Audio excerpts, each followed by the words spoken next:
My husband's hands were around my throat. I counted the seconds. 1, 2, 3. Not because I was calm, because I was a journalist. And even dying on my kitchen floor, some part of me was still documenting. 13, 14, 15. My baby stopped kicking. That terrified me more than my own death.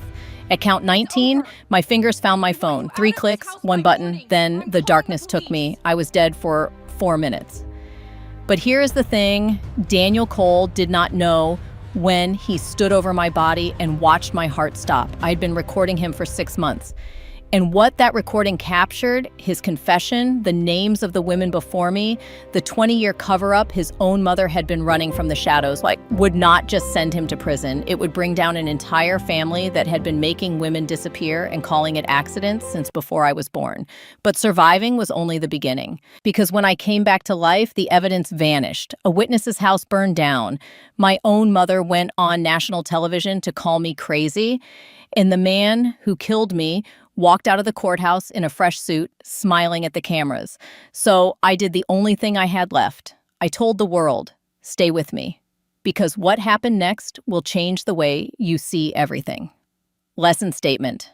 This story carries one truth worth carrying with you long after it ends. The most dangerous thing an abuser fears is not a woman who fights back with her fists. It is a woman who documents quietly, plans carefully, and absolutely refuses, to let her truth be buried. If any part of what you are about to hear feels familiar, I need you to know that feeling in your gut is not paranoia. It is not you being too sensitive or too dramatic. It is your survival instinct, and it is right. Trust it. Before we begin, if someone in your life needs to hear a story like this one, this is your moment to share it, not tomorrow. Right now, before you forget. Because somewhere tonight, there is a woman listening alone who needs to know she is not crazy and she is not alone. Your share could be the thing that reaches her. And if you are new here, this channel exists for exactly this reason. Hit subscribe and stay with us. We bring you stories every week about women who refuse to be erased. You will not regret it. Now, let us begin. I was dead for 4 minutes. My husband watched. And the worst part? When I came back to life, he was already planning how to finish the job. My name is Rebecca Cole. I am 34 years old. I was a journalist. I was a wife. I was 7 months pregnant when my husband's hands closed around my throat on our kitchen floor and squeezed until my heart stopped beating. 4 minutes of nothing. No breath, no pulse, no life. Just the cold tile against my back, the kitchen light flickering above me, and my husband standing over me, watching, with the patience of a man who had done this before. Because here is what I did not know that night. He had, and here is what he did not know. I had been recording everything for 6 months. The voice-activated recorder, hidden inside a white ceramic candle, on my kitchen counter, captured every word he said, his confession, my struggle. The exact moment everything went silent, what that recording revealed would not just destroy my husband. It would expose 3 generations of a family that had been killing women and calling it accidents for 20 years. But surviving Daniel Cole was only the beginning, because when I went public with the truth, witnesses started dying, evidence started burning, and my own mother appeared on national television to tell America I was crazy. This is the story of how I refused to stay silent, how I fought back against a system designed to protect my attacker, how I proved that the most dangerous thing a victim can become is a survivor with nothing left to lose. My name is Rebecca Cole, and this is 4 Minutes Dead. Before we begin, I need to say something directly to you. If your partner's first instinct in any crisis is to protect himself instead of you, that is not love. That is a warning. Trust that feeling. It matters more than you know. It started, as these things always do, with a version of myself I no longer recognize. 6 years ago, I was Rebecca Harris, investigative journalist, Tribune staff writer, 2 regional press awards on my desk, and a reputation for finding the truth, no matter how deep it was buried. I was good at my job. I was proud of that. I met Daniel Cole at a Journalism Awards gala in downtown Chicago on a Thursday night in October. He was there as a guest of one of the honorees. His firm handled the man's financial portfolio. Daniel had no professional reason to be interested in the ceremony itself, but he was very interested in me. He was tall, broad-shouldered, the kind of handsome that reads as trustworthy at first glance, old money written into the way he stood, comfortable, unhurried, like a man who had never once worried about a bill in his life. He was funny in that quiet, self-deprecating way that feels more genuine than performed. He laughed at my jokes before I finished them. My best friend Joanna was there that night. She leaned over 20 minutes after Daniel introduced himself and whispered, "He looks like a Ken doll who spent a year in the wilderness reading Hemingway. Extremely pretty, deeply suspicious." "Run!" I laughed. I thought she was being ridiculous. I did not run. The first 2 years were genuinely wonderful. I want to be honest about that because I think it matters. Abusive relationships do not begin with abuse. They begin with something real, or something that feels real enough that you build your entire life around it before you understand what you are actually standing on. We drove up to Door County every fall for the autumn color. We had a farmer's market routine on Sunday mornings. Coffee first, then produce, then the cheese vendor Daniel could spend 45 minutes talking to about aging processes. I found it endearing. I found everything about him endearing in those early years. That was the point. The shifts began in year 3. Gradual, almost imperceptible. The kind of changes that only become visible when you look backward from a safer place. "You don't need to hustle so hard anymore, babe. I make enough for both of us. You should be able to breathe." He said it gently, lovingly even, and I was tired. Tired in the way that investigative journalism makes you tired, running on deadline adrenaline and too much coffee. His words sounded like care. They felt like someone finally giving me permission to rest. I left the Tribune, went freelance, told myself it was a choice. Then the freelance assignments started creating tension. He would come home while I was on the phone with a source, and his jaw would tighten just slightly. He would ask who I had been talking to, then wave off my answer with, "Never mind. Doesn't matter." In a tone that made absolutely clear it mattered very much. Friends stopped coming around. It happened so slowly, I could not point to the moment it changed. Daniel always had a reason.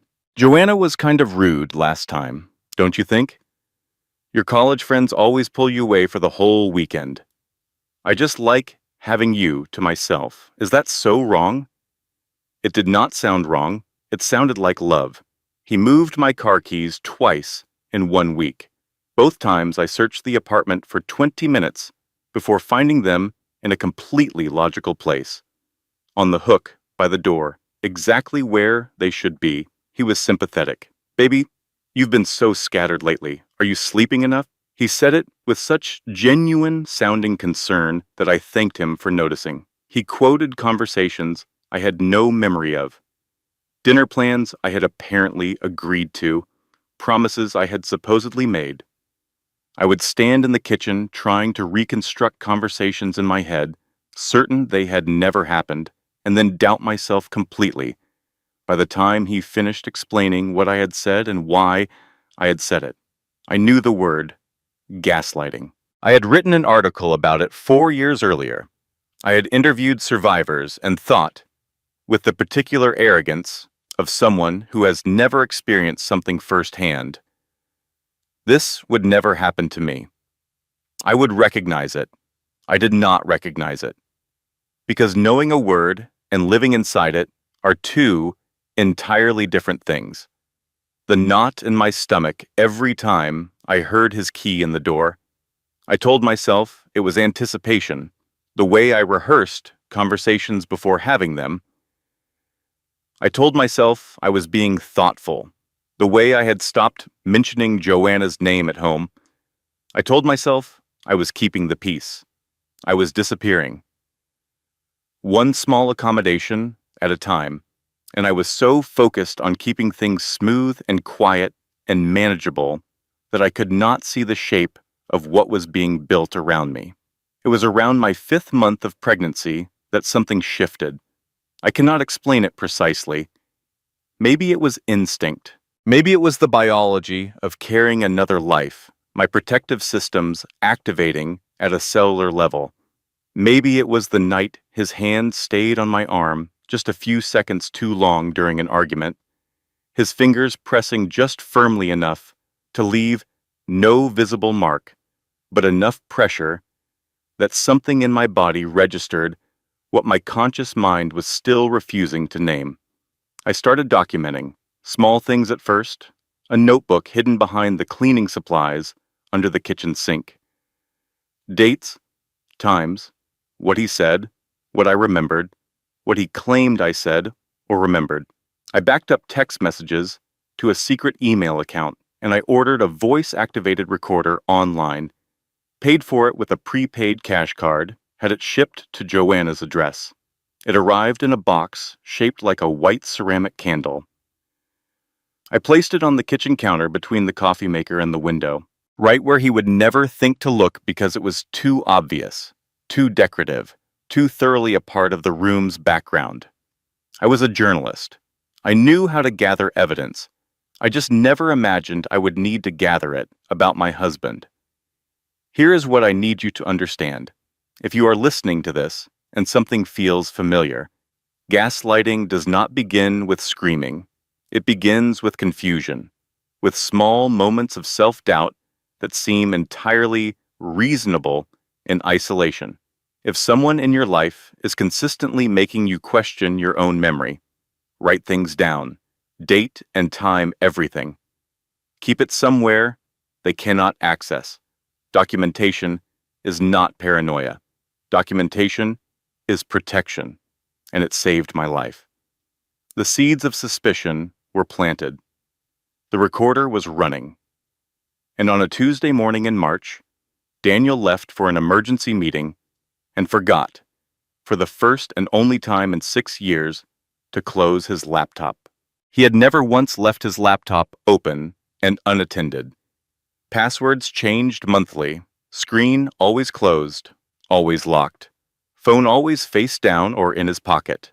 In 6 years of marriage, I had never seen his screen unlocked and unattended. But that Tuesday morning, he rushed out for what he called an emergency client situation, grabbed his coat, grabbed his keys, kissed my cheek, and left his laptop open on the kitchen counter. The woman I had been in year 1 of our marriage would have closed it without looking. The woman I had been in year 3 would have looked and then convinced herself she had no right to. But I was neither of those women anymore. I was 7 months pregnant and sleeping with one eye open, and I had a notebook hidden under my sink and a recorder shaped like a candle on my counter. I looked. The first file was a spreadsheet, client accounts, transfers, numbers that did not reconcile with anything legitimate. Daniel managed investment portfolios for some of the most prominent families in Chicago. He had access to over $250 million in assets. He had been stealing from them. $4.1 million, skimmed from elderly clients over 22 months. Small amounts initially, growing progressively larger, distributed across 17 shell accounts in 4 states. Meticulous, patient, methodical. The work of a man who had been doing this long enough to feel confident he would not be caught. I photographed every screen with my phone. The second thing I found was a separate phone account I had never seen. One contact, texted and called hundreds of times over the past 2 years, saved only as a red heart emoji. The billing address traced to a post office box in Evanston, registered to a name, Melissa Bradford. The third thing broke me. Photos. A woman in her mid-30s, blonde, carefully pretty. Two children, a boy around 5 and a girl around 3. They had Daniel's eyes, his nose, his particular way of tilting his head slightly to the left when he was pleased about something. In one photo, Daniel stood with his arm around the woman, both of them wearing wedding rings. My husband had another family. I sat at the kitchen counter for a very long time. My hand rested on my pregnant belly. I felt my daughter kick, busy, insistent, running out of room, while I stared at evidence of a parallel life I had never known existed. A whole other world Daniel had been maintaining with the same meticulous attention he brought to everything he did. I thought many things in those minutes. I will not pretend I was calm or strategic or immediately clear-headed. I sat there with my hand on my belly, and I felt the specific quality of grief that comes with realizing you have loved a fiction, that the person you built your life around was never quite real, that you have been, for years, in a relationship with a performance. Then I stood up, because I was a journalist, and journalists do not sit with grief when there is still evidence to gather. I copied everything, every file, every photo, every document, to 3 separate encrypted cloud accounts. Uploaded the photographs I had taken, backed up the backups. Then I found the plane ticket, one way, Grand Cayman Islands, the following Friday. 1 seat, he was going to run, take the stolen money, his other family or neither, and disappear. Leave me pregnant and penniless and completely dismantled by years of careful, patient, deliberate erosion, unless I dismantled him first. I closed the laptop, made his coffee. 2 sugars, stirred exactly 20 times clockwise. The man counted the stirs. He actually watched my hands if I moved too fast, said nothing, but the attention was there. That particular supervisory focus he applied to everything in his environment. I had learned to do it correctly because it was easier than the alternative. I stood at the counter and stirred and thought, who counts coffee stirs? Surgeons, chess grandmasters, people who need absolute control over every variable around them. And I thought, serial killers. Then I made it perfect anyway, because I needed time, I needed a plan, and I needed Daniel to believe I was still the compliant, scattered, emotionally fragile woman he had spent 3 years constructing. I texted Joanna a single phrase we had agreed on months earlier when I first started to feel something was wrong but could not yet name it. Red velvet. It meant, be ready. Something is coming. I need you. She texted back one word. Always. I checked my recorder, confirmed it was running, confirmed it was hidden, and I waited. Here's the actionable truth I want you to take from this chapter. If you suspect something is wrong, do not confront immediately. Copy first, document first, upload to accounts your partner cannot access. Give copies to someone you trust completely. Then breathe, then plan. Confronting without evidence leaves you vulnerable and unprotected.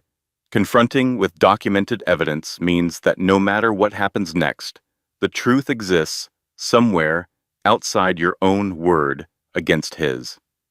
Daniel came home at 9:40 that night. Late, which was unusual. His face was controlled in the way it got when something had gone wrong, jaw tight, eyes slightly too focused, the deliberate blankness of a man suppressing something significant. I was in the kitchen. The recorder was running. He dropped his keys on the counter with slightly more force than necessary. I heard them land, felt the small vibration through the floor. Rebecca. His voice was calm, too calm. Still water before something moves beneath it. I turned slowly. Coffee pot in my hand. Hey, long day? Did you touch my laptop today? The question landed with precision. He was watching my face. I had spent 9 years interviewing politicians, executives, and twice convicted criminals. I had sat across a table from a man who had embezzled from a children's hospital and maintained a completely neutral expression while he explained his reasoning. I knew how to lie with my eyes. Your laptop? No. Why? I set the coffee pot down carefully, tilted my head slightly, curious, unconcerned, mildly confused. He held my gaze for a long moment, searching, calculating, the specific look of a man running probability assessments in real time. Then he smiled. It did not reach his eyes. My mistake. Forget it. He walked to the refrigerator, opened it, stared inside at nothing. The silence between us stretched like a wire pulled to the absolute edge of its tolerance. I went back to making coffee. 20 stirs. Perfect. Who is Claire? I do not know why I said it. The name had been sitting in the back of my mind for 3 days. From the old emails I had found buried in an archived folder on his laptop. Emails from 12 years ago that stopped abruptly after a single police report, filed and then dismissed within 3 weeks. Claire Dawson, a name with no innocent explanation for appearing in my husband's deleted correspondence connected to a strangulation charge that had simply vanished. Daniel went very still. The refrigerator hummed. What did you say? I turned to face him. Something in me had made a decision before my conscious mind caught up with it. Claire Dawson, I said. And Amber Whitfield. Who are they, Daniel? What happened to them? His face changed. I watched it happen in what felt like slow motion. The mask did not slip. It dissolved. The charming, patient, effortlessly reasonable man I had married simply ceased to exist, like a channel changing on a television. What was underneath was something I had glimpsed only in fragments before. In the pressure of his hand on my arm, in the way his eyes went flat when he was truly angry, but I had never seen it fully until that moment. You should not have looked, he said quietly. I backed up one step. My hand found the counter behind me. What did you do to them? He moved fast, faster than I had any reason to expect from a man who had always presented himself as so deliberately, carefully controlled. His hand closed around my throat before I could step back or reach for my phone or make any sound at all. The coffee pot fell, shattered on the tile. Brown liquid spread across the white floor. You should have stayed quiet, Daniel said. His breath was hot against my face. His fingers tightened with a mechanical steadiness that was somehow more terrifying than rage would have been. Like Claire, like all the others. Others. Plural. The word reached me through the pressure building in my skull. There were others, more than Claire, more than Amber. I clawed at his hands. My fingernails scraped skin. He did not flinch. My vision blurred at the edges. My lungs screamed. My daughter stopped kicking inside me. The sudden, terrifying stillness of a baby sensing danger. And that frightened me more than my own dying. I counted seconds, a journalist's reflex, always documenting, always marking time. 1, 2, 3, 4, 5, 6. My phone had fallen when he grabbed me. It was on the floor, 3 inches from my fingers. I had programmed the emergency function 8 months ago. 3 clicks, 911 connected immediately. 7, 8, 9, 10, 11, 12. With the last of my strength, I pressed it. 1, 2, 3. The darkness came. I do not know what death looks like for other people. I did not see a white light or a highlight reel of my greatest moments. What I saw was small and ordinary and specific. Well, Daniel bringing me sunflowers on a Tuesday for no reason. The sound of his laugh in the early years when it was still something that felt real. The 2 pink lines on a pregnancy test.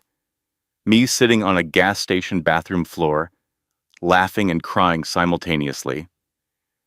The yellow nursery we had painted together on a Saturday in November, a mobile of paper stars above an empty crib, and underneath those memories, another truth rising. The first time he raised his voice, the first time his hand on my arm left no mark but stayed in my muscle memory for days. 5 years of making myself smaller, 5 years of disappearing one small accommodation at a time, and now I was dead, somewhere very far away. Sirens. A door coming off its hinges. A woman's voice, sharp and steady. Come on, come on, stay with me. Hands on my chest, pressure, the mechanical rhythm of someone keeping my heart beating by force. 6 minutes. That is how long it took before my heart started again. When I opened my eyes, I was in an ambulance. A paramedic leaned over me. Sharp blue eyes, dark hair pulled back tightly. Name tag, Kate Morrison. Her hands were steady, and her voice was the most grounding sound I had heard in what felt like years. Can you hear me? Squeeze my hand if you can hear me. I squeezed. Good. You're okay. You're safe. You're in an ambulance. My voice was barely there, a whisper held together with nothing. Is there a recording? Kate looked at me for one long moment. We have your phone. We have a recorder from your kitchen. And we have your husband in handcuffs on your front lawn. You did that. You saved yourself. I started crying, not from sadness, from the specific, overwhelming relief of a person who has just survived something unsurvivable and cannot yet fully believe it. Your baby, Kate said immediately. Heart rate elevated, but strong and steady. She is a fighter. Like her mom, I managed. Kate smiled. Exactly like her mom. The hospital was bright and cold and smelled like antiseptic. I spent 3 days there recovering. Bruising to my trachea, petechial hemorrhaging, the clinical language of exactly how close I had come to permanent damage. Detective Laura Briggs arrived on my first night, 20 years in domestic violence cases. She had the kind of steady, unshockable competence that comes from having seen genuinely everything. But when she listened to my recording, something shifted in her face. This is one of the clearest recordings I have ever heard in 20 years of this work, she said. His confession, your struggle, the 911 call connecting. Combined with your medical evidence, the DA has more than enough. What about the others? He said there were others. We are looking into every name. You focus on healing. Let us handle the rest. Everything seemed to be falling into place. Daniel was denied bail.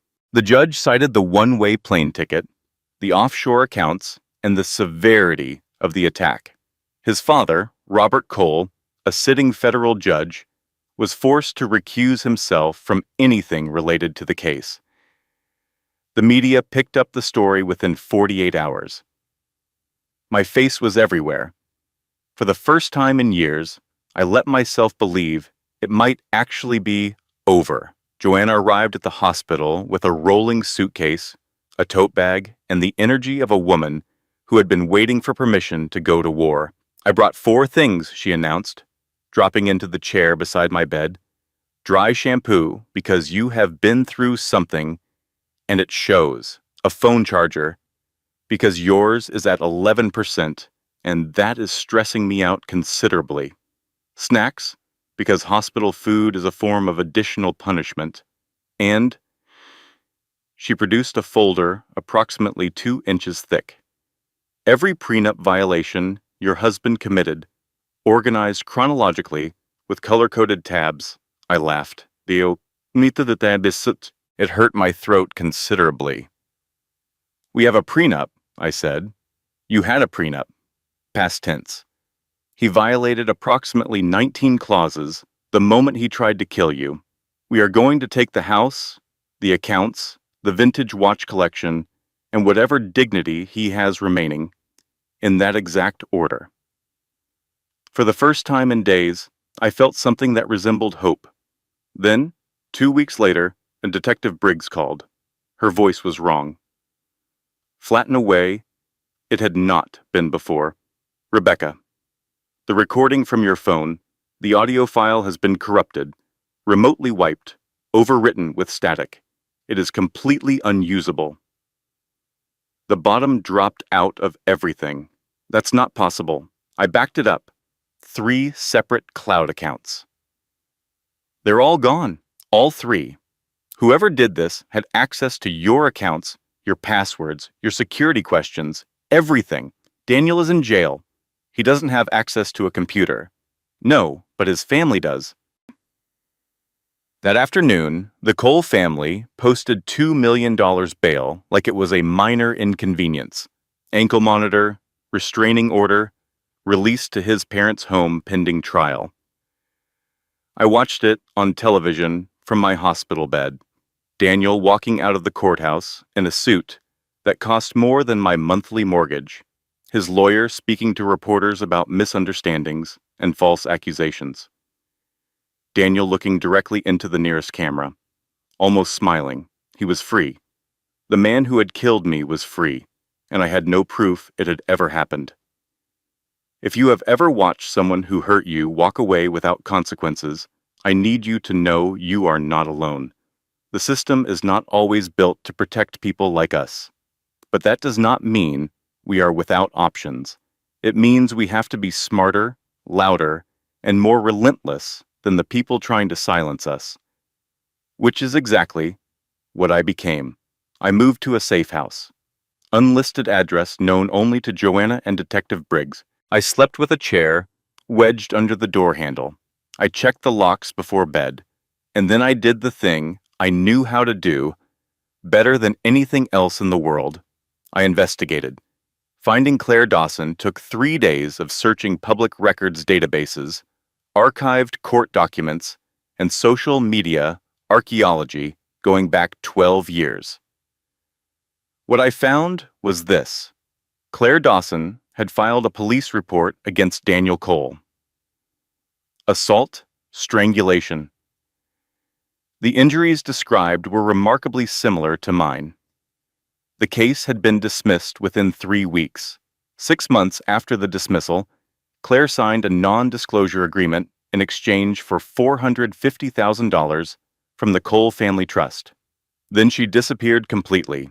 No social media, no public records, no trace after the date of the NDA.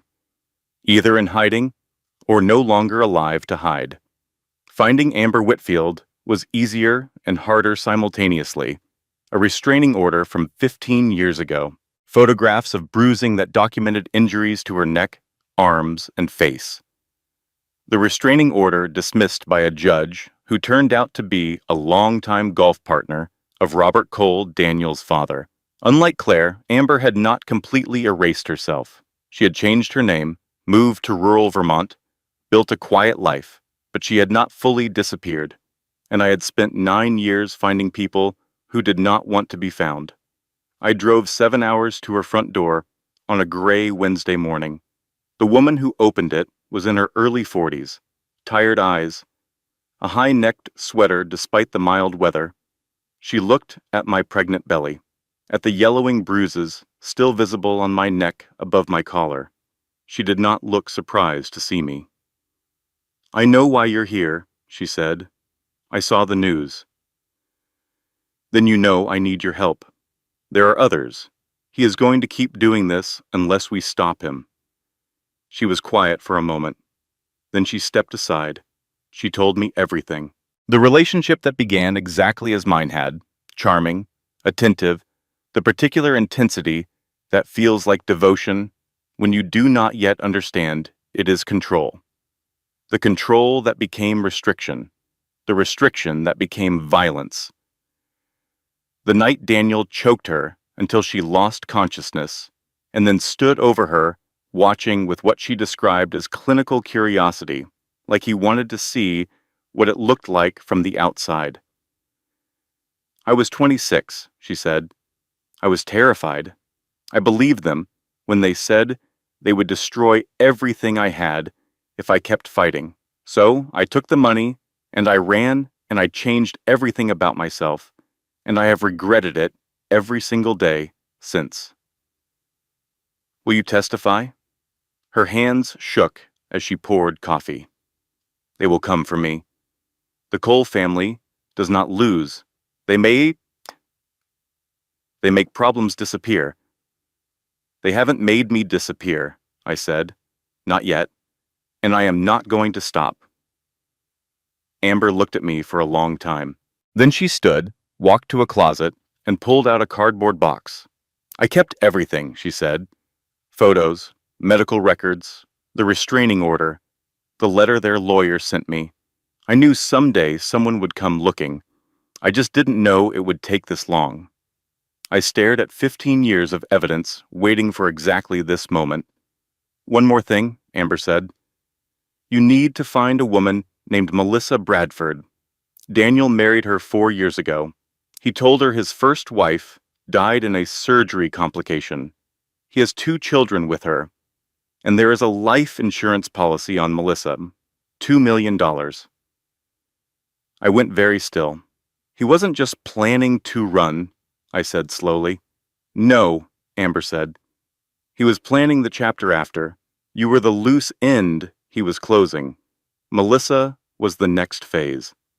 I drove home that night with Amber's box in my trunk and a growing understanding that this was larger and older and more deliberately constructed than I had imagined. But the worst revelations were still ahead of me, and they arrived in the space of 48 hours. I was at the safe house the following morning when Joanna called and told me to turn on Channel 7. My mother was on the screen, Patricia Harris, 61 years old, the woman who had raised me alone after my father left, the woman I had called every Sunday for 15 years. Standing outside the Cook County Courthouse in her good blue blazer, surrounded by reporters, her hair done for the occasion. My daughter has always been prone to dramatics, Patricia said to the cameras. She had significant anxiety issues in college. Daniel has been nothing but patient and supportive throughout their marriage. This pregnancy has been extremely difficult for her mentally. I believe my son-in-law is completely innocent. Rebecca needs professional help. The story she has created about Daniel is a product of a very troubled mind. I stared at the television. My coffee went cold in my hands. Joanna called back 90 minutes later with what she had found. Daniel had been paying my mother's mortgage for 3 years.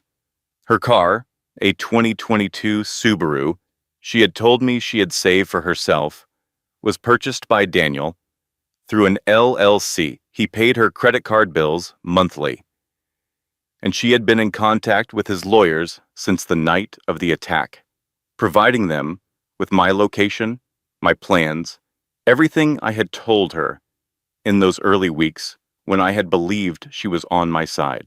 I called my mother that evening. Her voice was warm, concerned, the voice of a loving mother. Rebecca, honey, I'm so glad you called. Whatever happens, I love you, and I want you to get the help. He strangled me for 4 minutes, Mom. I was dead on the kitchen floor. Sweetheart, that's exactly what I mean. You're confused. Daniel explained everything.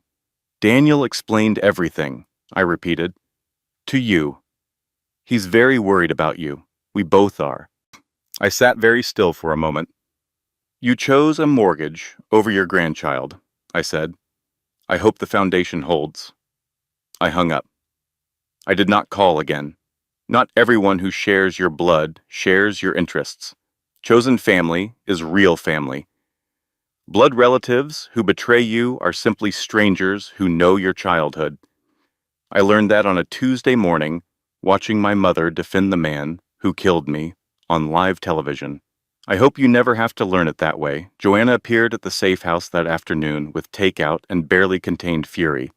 Your mother went on national television, she said, to defend the man who strangled her pregnant daughter to death.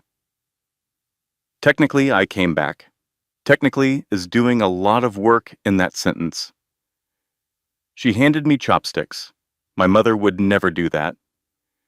Mostly because I'd have told her everything immediately, and she would have driven to the Cole house with a casserole dish and a tire iron.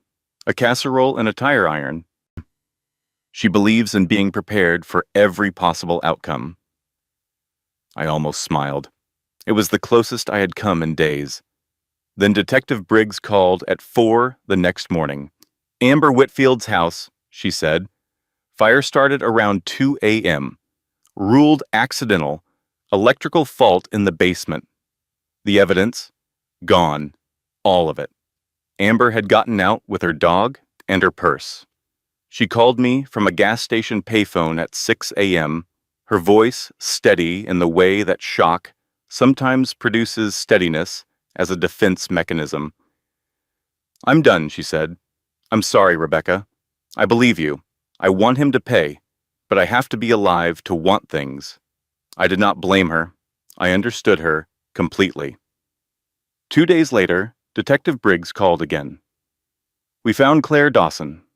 She was in Oregon, living under a different name. She had agreed to meet with the DA's office." The past tense landed before she finished the sentence. "She was found yesterday morning," Briggs said. "Preliminary ruling is suicide. Pills and wine. A note." The silence between us was enormous. "In 20 years of doing this job," Briggs said quietly, "I do not believe in this level of coincidence. Can you prove it? Not yet." That night, the stress of everything triggered early labor. 34 weeks. The body reaching its absolute limit. Joanna rushed me to the hospital. 14 hours. Doctors warning about complications.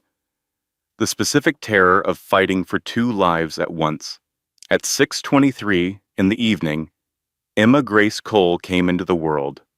5 pounds, 2 ounces, screaming with the outraged, healthy insistence of a baby who had decided to be fine and was committing to it completely. They placed her on my chest and I cried. "You saved me," I whispered to her. That night in the kitchen, your heartbeat was the last thing I was fighting for. "You saved me, Emma." Her hand closed around my finger and held on, and I made her a promise. The kind you only make when you have nothing left to lose and everything left to fight for. I promised her I would finish it. Emma was 6 days old when I wrote the post. 3 in the morning, Emma asleep in the bassinet beside me, the safe house quiet, and I opened a new account. A name that was mine, but had never been public. And I wrote. Every word felt like something I had been holding in my body for months, finally being released. My name is Rebecca Cole. 6 weeks ago, my husband strangled me until my heart stopped. I was dead for 4 minutes. Since then, his family has wiped my evidence, burned a witness's home, and paid my own mother to call me unstable on national television. This is what I know, what I can prove, and what I believe happened to the women who came before me. Their names were Claire Dawson and Amber Whitfield. One is dead, one is in hiding. Both were paid to disappear. His name is Daniel Cole. His mother is Margaret Cole. His father is Robert Cole, a sitting federal judge. And this family has been doing this for 20 years. I named names, included documents, medical photos, court records, the dismissals, the timeline, and at the end, I wrote this. If I disappear, if I have an accident or a sudden illness or am found dead of anything at all, you know who did it. This post is my insurance policy. The Cole family silences victims, but I am not staying silent, and now 4 million people have heard me. I hit publish at 4:17 in the morning. By 6 a.m., 10,000 views. By noon, 1.3 million. By evening, my name was trending in 43 states. The response was staggering. Thousands of messages from other survivors. Pro bono lawyers flooding my inbox. A senator's office calling Joanna's phone. It felt, for the first time since all of this began, like justice was not just possible, but incoming. The Cole family went silent for 72 hours. The silence of wealthy people who just realized money cannot solve this problem, Joanna observed. My second favorite sound. What's your first? Handcuffs clicking, obviously. Then Margaret Cole held a press conference, poised, pearl earrings. Perfectly composed, she dabbed at her eyes with a white handkerchief at the appropriate moments. Our family is being attacked by a deeply troubled woman. Rebecca Cole has a documented history of mental instability. Her accusations are completely fabricated. My son is innocent, and we will prove that in court. The only real victim here is Daniel, a loving father whose reputation is being destroyed by lies. A reporter raised his hand. Mrs. Cole, what about the allegations of witness intimidation? The fire at Amber Whitfield's home? Baseless theories from a woman in crisis? What about claims that your family paid off previous victims? We do not dignify slander with a response. She walked away without taking further questions. She's scared, Joanna said. That is what scared looks like when you can afford a publicist and a pearl necklace. I was not as certain. Margaret Cole had been managing crises for decades. She would not collapse easily, and she didn't. 3 days after her press conference, while I was researching her background, Melissa Bradford Cole arrived at my safe house. She knocked on my door on a Tuesday afternoon. I do not know how she found the address. I did not ask. She was in her mid-30s, blonde, dressed carefully. The specific kind of careful that comes from holding yourself together with sheer will and good tailoring. Red-rimmed eyes. The slightly unfocused look of a woman whose entire understanding of her own life had collapsed within the past 72 hours. I recognized it. I had worn that expression myself not very long ago. You're Rebecca, she said, and you're Melissa. He told me you died in surgery, an appendix complication. He cried when he told me. I held him. She said it without accusation, just the flat, devastating fact of it. I'm sure he was very convincing, I said. I thought I was healing him, she said. I thought I was special, that I got to be the person who helped him through his grief. We all think we're special, I said. That is how it works. That is the entire point. I let her in, and what she brought with her changed everything. Going public is not always the right move, but when private systems fail you, when evidence disappears and witnesses are silenced, and the people supposed to protect you are protecting your abuser instead, sometimes the court of public opinion is the only court left. State clearly, publicly, who you believe would be responsible if something happens to you. It creates accountability that money has a much harder time erasing. Melissa sat on my couch with the careful posture of a woman who had been holding herself upright through force of will for several days running. I sat across from her. The baby monitor on the table between us picked up Emma's steady breathing from the next room. I have 2 children with him, Melissa said. A boy and a girl.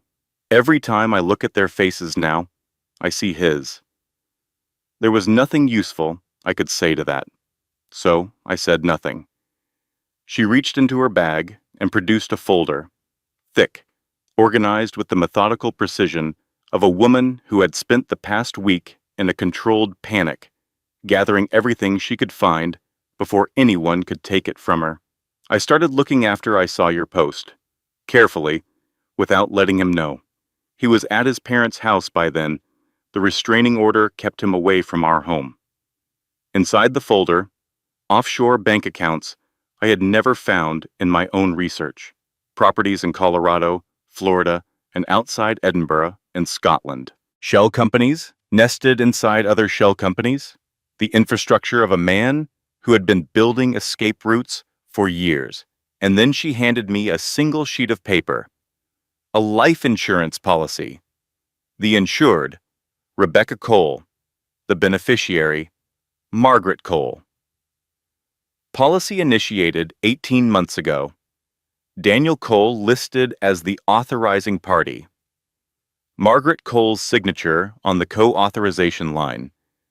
I looked at it for a long time. He wasn't just planning to run, I said slowly. No, Melissa said. And he wasn't just planning to eventually disappear. Your death wasn't a consequence of his violence getting out of control. It was a scheduled event. The payout from your policy would have funded the next phase. Margaret was the beneficiary because she was managing the finances of the whole operation. She wasn't just covering for him, I said. She was his business partner, Melissa said. She has been for years. She decides who gets paid off and who gets something more permanent. She coordinates the shell companies and the evidence destruction and the witness management. Daniel provides the violence. Margaret provides the infrastructure. The room was very quiet. How long have you known? I asked. I found the first account 3 days after your post went up. I've been finding more things every day since. I couldn't stop once I started. She looked at me directly. He was going to do to me what he did to you eventually. When I became inconvenient. When I asked one too many questions. I found a second policy, Rebecca. A newer one. On you. On me. Taken out 8 months ago. He was building the next exit while he was still using me as cover. I sat back and let the full shape of it settle around me. 3 generations of the Cole family. Robert Cole using his judicial position to make charges disappear. Margaret Cole managing the money, the cover-ups, the payments, the destruction of evidence. And Daniel, raised from childhood to believe that women were manageable problems and his mother would always be there to clean up whatever he created. It was not just a family that protected an abuser. It was a family enterprise. There's one more thing, Melissa said. She reached back into the folder and produced another document. Medical records. 30 years old. An emergency room in Chicago. The patient name, Margaret Hartwell, later Cole. The injuries documented over 4 years of her first marriage were extensive and unmistakable. Margaret Cole had herself been a victim of domestic violence. Her first husband, before Robert Cole, had been systematically brutal. She had escaped, married a powerful judge, built an empire of protection and safety around herself. And then she had raised her son to believe that what had been done to her was simply one side of a transaction, the weak side. And that power was the only protection that mattered. The woman who survived abuse had not broken the cycle. She had monetized it. I don't forgive her, I said, looking at those 30-year-old photographs of a young woman's injuries. You don't get to survive violence and then build a system that inflicts it on others. No, Melissa agreed, but understanding her tells you how to beat her. She looked at me across the coffee table. 2 women who had loved the same man. 2 wives who had nearly become 2 very different kinds of statistics. I'm going to testify, Melissa said, against Daniel, against Margaret, against all of it. I have the documents. I have recordings. I made it once I knew what I was looking for. I have enough to bury this entire family. They will come after you, I said. Let them try. Something had hardened behind her eyes, the particular hardness of a woman who has processed her grief and arrived at the other side of it, where there is only resolution. I have lawyers now. I have my own money that he doesn't know about. And I have absolutely nothing left to lose. We sat in the quiet of the safe house. Welcome to the worst club in America, I finally said. Something almost like a smile crossed Melissa's face. Do we have t-shirts? Not yet, I said, but we have a court date. The trial began on a cold morning in early March. 8 months after Daniel Cole strangled his pregnant wife to death on a kitchen floor in Chicago. The courthouse was surrounded. Cameras, satellite trucks, reporters from every major network. My viral post had turned this into the most watched domestic violence case in a decade. Prosecutors from 2 other jurisdictions had filed additional charges based on evidence that surfaced in its wake. I sat in the front row of the gallery, Joanna on my left, Melissa on my right. Emma was at home, safe, warm, entirely unaware, with two of Joanna's most trusted friends and a private security guard Joanna had hired and presented to me as a fait accompli approximately 48 hours before the trial began. Non-negotiable, she had said. I need you in that courtroom and focused. Emma is covered. Go win. Daniel was let in wearing a suit that cost more than my car. He was thinner than I remembered. Prison had not agreed with him. I noted this with a feeling I will not pretend was entirely without satisfaction. Margaret Cole sat directly behind the defense table, every hair in place, composed with the specific composure of a woman who has spent decades managing catastrophe and has developed genuine expertise at appearing unaffected. She did not look at me. Not once, in the entire first day of testimony, did she look at me. That told me everything I needed to know about how frightened she actually was. The prosecution built its case with the deliberate, architectural patience of someone constructing something that needed to hold weight for decades. Medical evidence first. Photographs of my bruised throat. Expert testimony explaining that the injuries were consistent with sustained manual strangulation and inconsistent with any accidental cause. Documentation of 4 minutes of cardiac arrest. The clinical language of exactly what had been done to me, spoken aloud in a courtroom while the jury listened and Daniel Cole sat at his table and did not look at me either. Kate Morrison, the paramedic, testified to what she had found at the scene, the marks on my neck, the position of my body. My first words when I regained consciousness.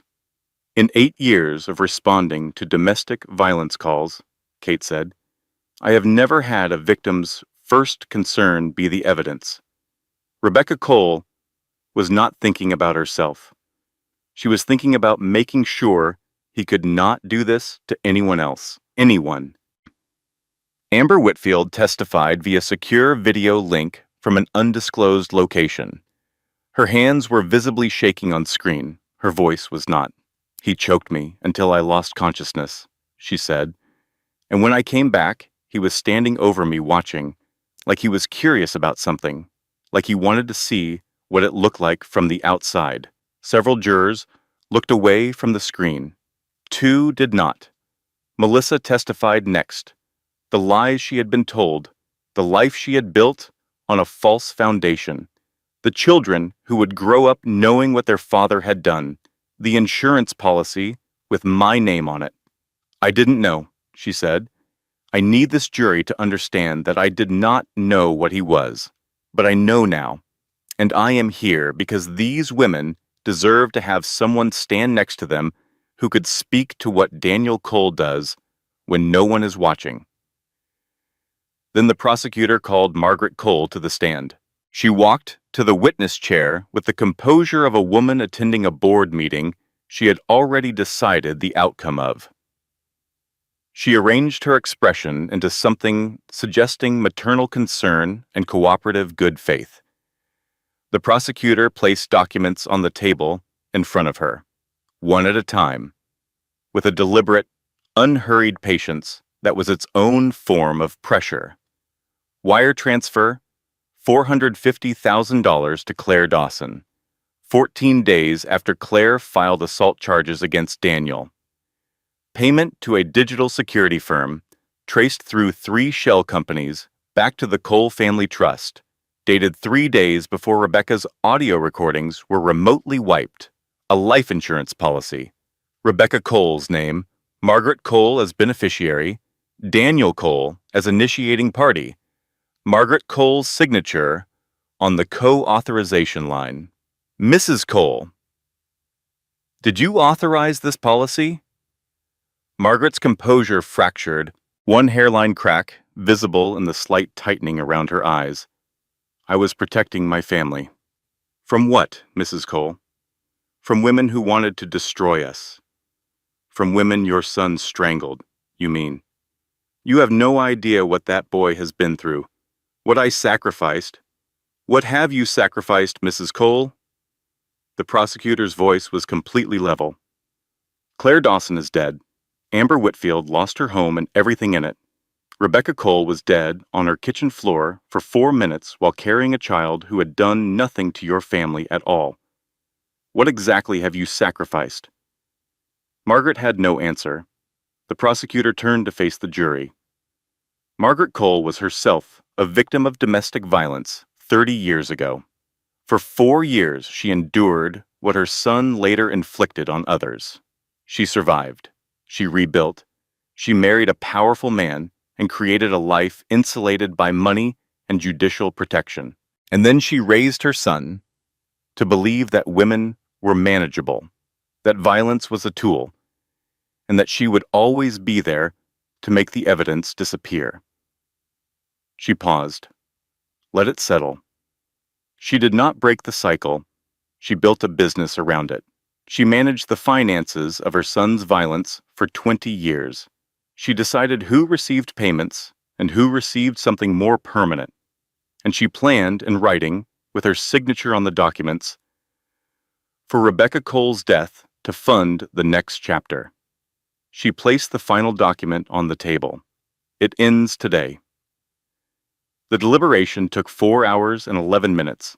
Daniel Cole, guilty, attempted murder, assault, bigamy, obstruction of justice, financial fraud, 47 years to life. Margaret Cole, guilty, conspiracy, obstruction, accessory after the fact, insurance fraud, conspiracy to commit murder, 22 years. Robert Cole resigned from the federal bench the following morning. When they led Daniel out of the courtroom in handcuffs, he turned to look at me one final time.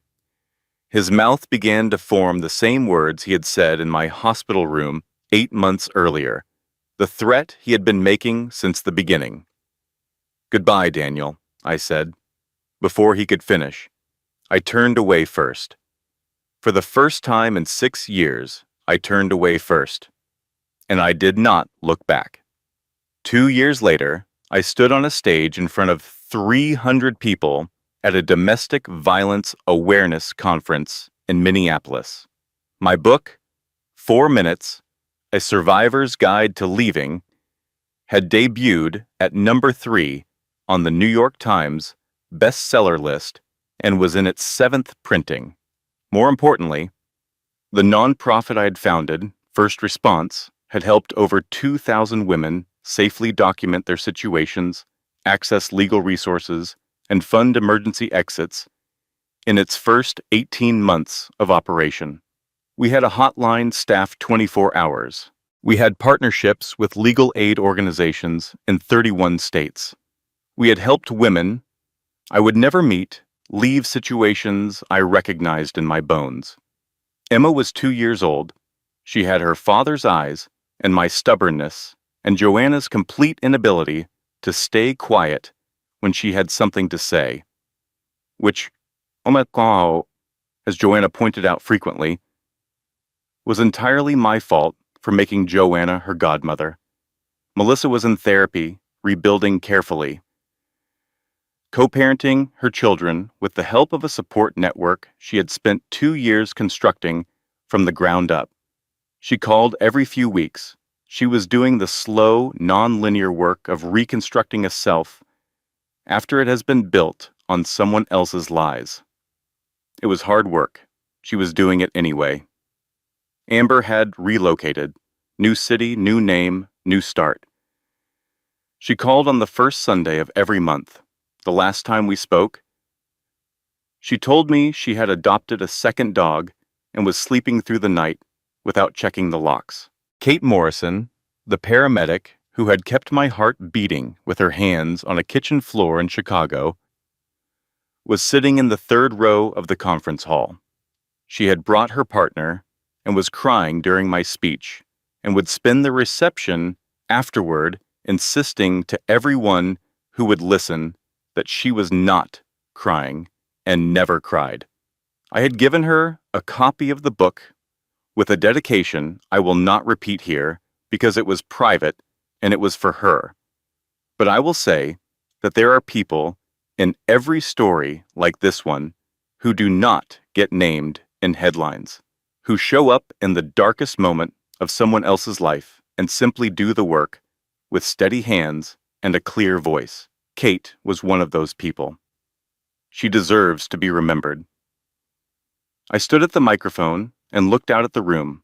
Survivors, social workers, law enforcement, advocates, researchers, people who spent their professional lives, and often their personal lives, in the specific gravity field of this particular kind of pain. They were not here for entertainment. They were here because they understood something that the rest of the world still struggled to hold on to. That this was not a private problem. It was not a matter of individual relationships gone wrong. It was a pattern, a system, a set of behaviors as predictable as weather, once you learn to read the signs. People ask me, I said into the microphone, why I didn't leave sooner, why I stayed with someone who was hurting me, and I used to flinch at that question, used to hear it as an accusation, as though the problem was my failure to act rather than his choice to harm. I paused. Let the room be quiet for a moment. But I have learned something about that question. The people who ask it are not always trying to blame. Sometimes they are genuinely trying to understand, and the answer is worth giving clearly and without apology. I looked at the faces in the front rows. Some were nodding, some were very still. Leaving is the most dangerous moment. Statistically, the moment of leaving is when women in abusive relationships are most likely to be killed. This is not a feeling or a theory. It is documented fact. It is in the research. It is in the case files of every investigator in this room. I let that land. I did not stay because something was broken in me. I stayed because part of me, the part that had spent 9 years studying how dangerous people think and what they do when they feel cornered, understood that I had one chance to do this correctly, and I was not going to waste it by moving too fast or with too little evidence. So I documented, I planned, I built an exit that could survive his lawyers and his money and his mother's 20 years of practice making women disappear. And when every private system failed me, when the evidence was wiped and the witnesses were silenced, and my own mother appeared on television to call me unstable, I became too loud for money to silence. That is not a special skill. That is not journalism training or luck or anything particular to me. That is available to every person in this room and every person listening to this recording. Document, plan, tell one trusted person. Make a record that exists outside your own home. I paused again, longer this time, and know this. Asking for help is not weakness. Reaching out is not weakness. Surviving is not weakness. Surviving is the most strategic, the most courageous, and the most difficult thing a person in that situation can do.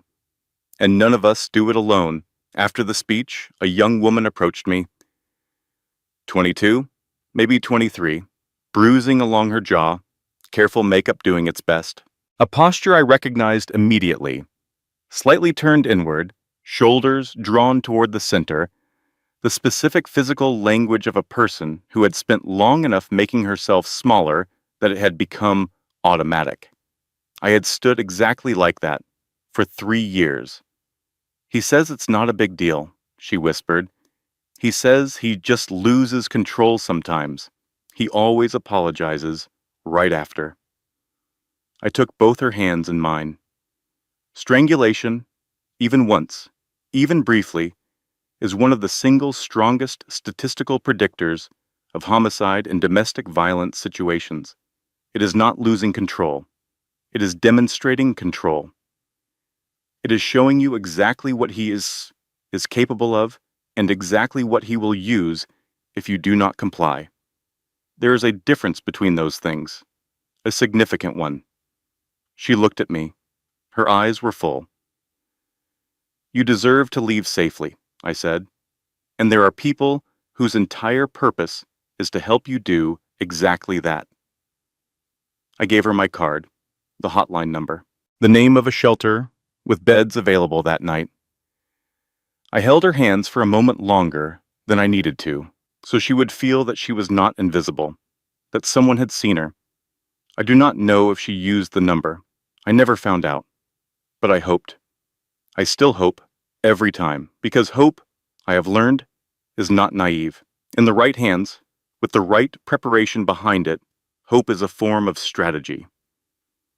That evening, I drove home to the small house I had bought with my book advance. My house, my name on the deed, my money, my life, mine in a way that no part of my life during those 6 years with Daniel had ever truly been mine. Emma heard my key in the lock and ran toward the door. She arrived at approximately the same moment I got it open, which was essentially the same thing as opening it herself as far as she was concerned. She held up a drawing, crayon, purple and green and yellow, abstract with the total confidence of a 2-year-old who has not yet been taught to doubt her own creative vision. Pretty? She asked. So pretty, I said. Just like you.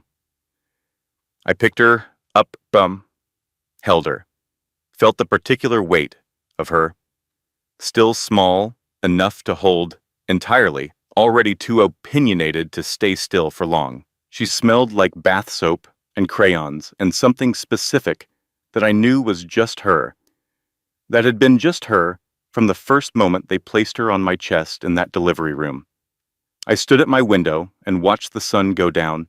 I thought about Daniel in a federal correctional facility in downstate Illinois, thinner than he had been, working through the first of 47 years. I thought about Margaret Cole, presumably still composed, still managing, still adapting the way she had always adapted. But doing it now inside a women's correctional facility where her money and her position and her pearl earrings could not follow her.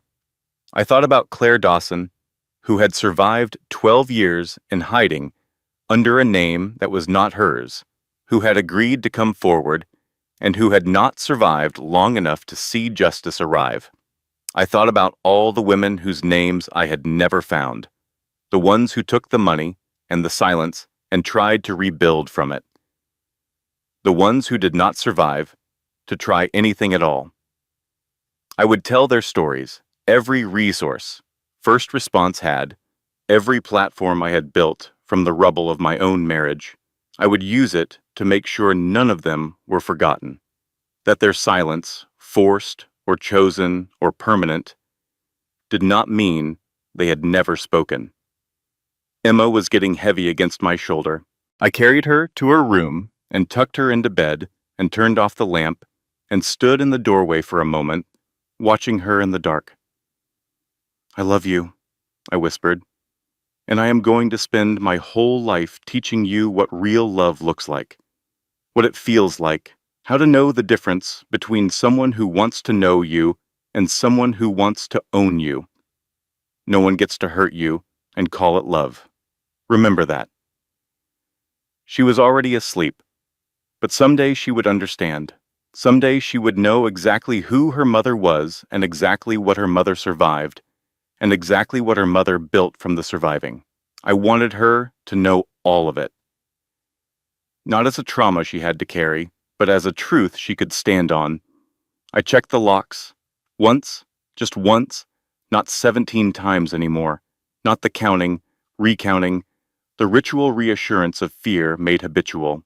Just once, the way people check locks when they live in a house that belongs to them, and they are not afraid of what might be waiting on the other side. Then I went to bed. No nightmares, no counting seconds in the dark, no held breath when I heard a sound from another room. Just the quiet of a house that was mine, and the sound of my daughter breathing in the next room, and the particular, specific, irreplaceable piece of a woman who fought for her life with everything she had and won. I was dead for 4 minutes, but I have been alive every single minute since. Not because someone saved me, not because the system protected me, not because I was lucky or special or unusually strong, because I saved myself. I documented when they told me I was imagining things. I planned when they told me I had no options. I spoke when they told me no one would believe me. And when they made me too small to see, I made myself too loud to ignore. That is available to you, right now, exactly as you are. If you are listening to this and something feels familiar, if any part of this story lives in your body and not just your mind, I need you to hear me. You are not crazy. You are not too sensitive. You are not imagining it. You are not dramatic. You are not the problem. Start today. Tell one person. Write one thing down and date it. Save one piece of evidence somewhere he cannot access. Put $1 in an account he does not know about. You are worth saving, and you are stronger than you have been allowed to believe. I promise. Editorial closing statement. This content was carefully researched, constructed, and manually edited by our team with the sole purpose of delivering meaningful lessons and genuine value to every person who watches it. We believe stories have the power to heal, to protect, and to save lives. If this one touched you, carry its message forward. And remember, you are stronger than you have been allowed to believe. Until next time,